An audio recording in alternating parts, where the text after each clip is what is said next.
So cocktail मकटेलमा चाहिँ हामीसँग आज कस्मोपोलिटान छ भने ककटेलमा मकटेलमा चाहिँ पिजी पन छ। यो चाहिँ क्लासिक ककटेल मकटेल हो। र कस्मोमा जाने इन्ग्रेडिएन्ट्स यसमा जाने ड्रिङ्क्सहरू चाहिँ फर्स्टमा क्यानबेरी जुस जान्छ, लिकरमा कोइन्ट्रो जान्छ र भोड्का पनि जान्छ है, अनि थोरै लेमन जुस 15 ml जति। र मकटेलमा चाहिँ छ पिजी पन्स। यसमा जाने ड्रिङ्क्सहरू भनेको चाहिँ ओरेन्ज जुस, ग्रेनाइट सिरप र सोडा है। यो चाहिँ सिम्पल तरिकाको छ ककटेल मकटेलहरू। हजुरहरूलाई म भास देखाएन। सो तपाईहरुको थिङ्किङमा, तपाईहरुको सोचमा बार भनेको के होला? बार कस्तोलाई भनिन्छ?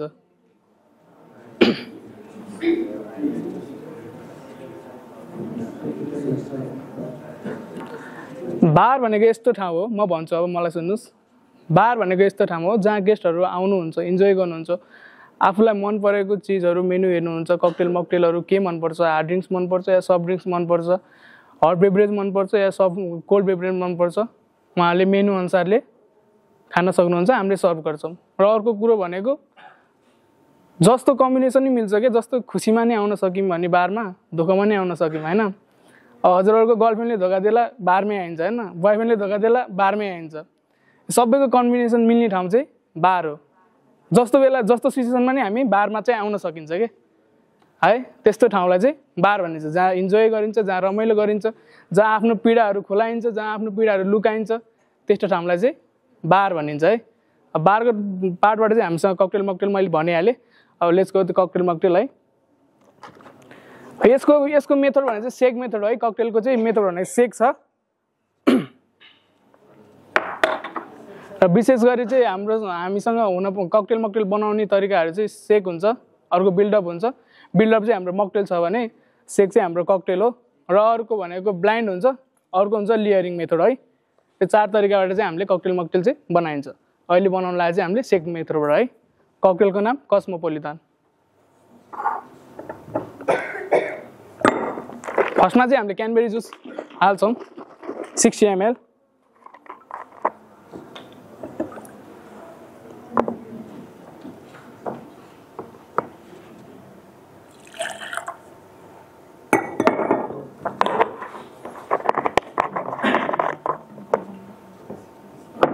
कोइन्ट्रो लिकर हाल्छौँ 50 ml।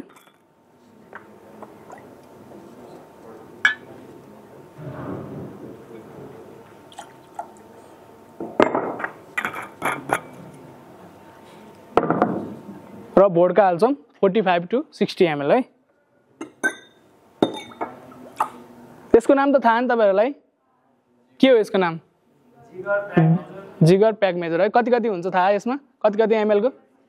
30 र 60 है।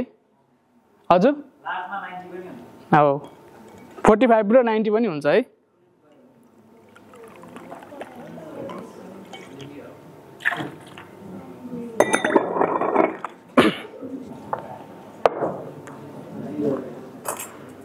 र हामीले लेमन पनि स्क्विज गर्छौँ 15 ml।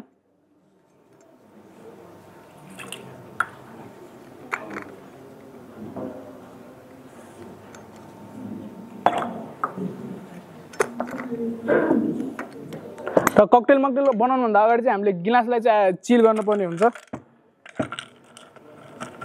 यदि कोल्ड बेभरेज छ भने है, अब कोल्ड ककटेल मकटेल छ भने, अब हटवाला नै हुन्छ जस्तै हट रम पन्चहरू, त्यसमा त गिलास चिल गरेर त भएन।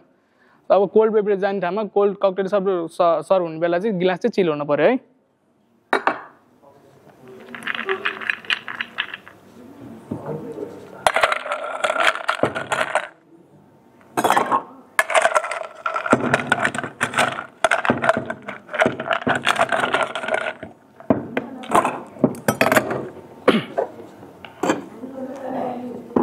र यसलाई चाहिँ हामीले सेक गर्छौँ। सेक गर्दाखेरि चाहिँ दायाँ बायाँ ठोकिन भएन, यसको बेसमा तलको बेस र माथिको बेसमा ठोकिन पर्यो है त।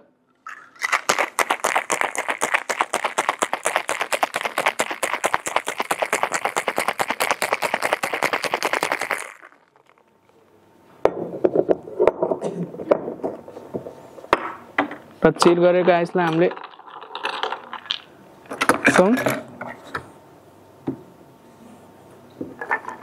र स्टिनरको पनि प्रयोग गरिन्छ हामीले फाइन स्टिनर भन्छ अब यो चाहिँ कस्तो केसमा युज हुन्छ भने अब हामीले लेमनहरू स्क्युज गर्दा चाहिँ काट्दाखेरि चाहिँ लेमनहरूको चाहिँ सानो सानो सिडहरू चाहिँ स्क्युजरबाट पनि जान सक्छ हैन त्यस्तो केसमा चाहिँ हामीले फाइन स्टिनर युज गर्छौँ है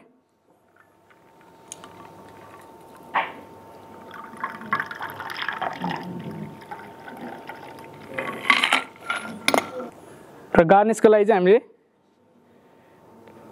लेमन स्लाइस युज गर्छौँ र यसरी चाहिँ हामीले गेस्टलाई ककटेल चाहिँ सर्भ गर्छौँ है त यो चाहिँ क्लासिक ककटेल हो र यसमा युज हुने ग्लास भने चाहिँ ककटेल ग्लास भने चाहिँ कोप ग्लास हो र यसमा जाने इन्ग्रेडिएन्ट्स भने चाहिँ क्यानबेरी जुस कोइन्त्रु र बोडका हो है